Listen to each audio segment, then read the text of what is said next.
தங்க நகை வாங்குறது அழகுக்கு மட்டும் வாங்குறீங்களா அல்லது ஃபினான்சியல் செக்யூரிட்டிக்காக வாங்குறீங்களா? இந்த கொஸ்டினுக்கு ஹானஸ்ட்டாக ஆன்சர் வேணும். மனசில் தெரிஞ்சுக்காங்க நான் சொல்கிறத. அழகுக்கு வாங்கினா ஹை மேக்கிங் சார்ஜ் கொடுத்து தான் நம்ம வாங்கணும். ரீசேலில் லாஸ் வரும், அதை நம்ம அக்செப்ட் பண்ணணும். எமோஷனுக்காக பணம் நிறைய போகத்தான் செய்யும்.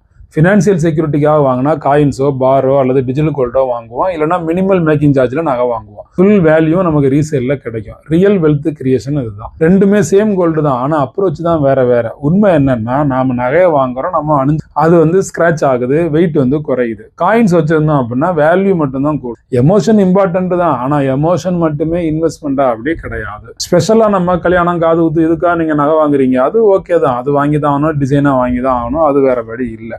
ஆனால் இன்வெஸ்ட்மெண்ட்டுக்காக செப்பரேட்டாக கோல்டு வாங்கணும்னு முடிவு பண்ணி அது தனியாக வாங்கி சேருங்க. அழகுக்கு தனி, வெல்த்துக்கு தனி. ரெண்டையும் கன்ஃபியூஸ் பண்ணிக்காதீங்க. இன்வெஸ்ட்மெண்ட் நகை தனியும் டெய்லி வச்சுக்கிற நகை தனியும் ரெண்டாக பிரிச்சுருங்க. குபேர கம்பெனியில் கலந்துக்கங்க.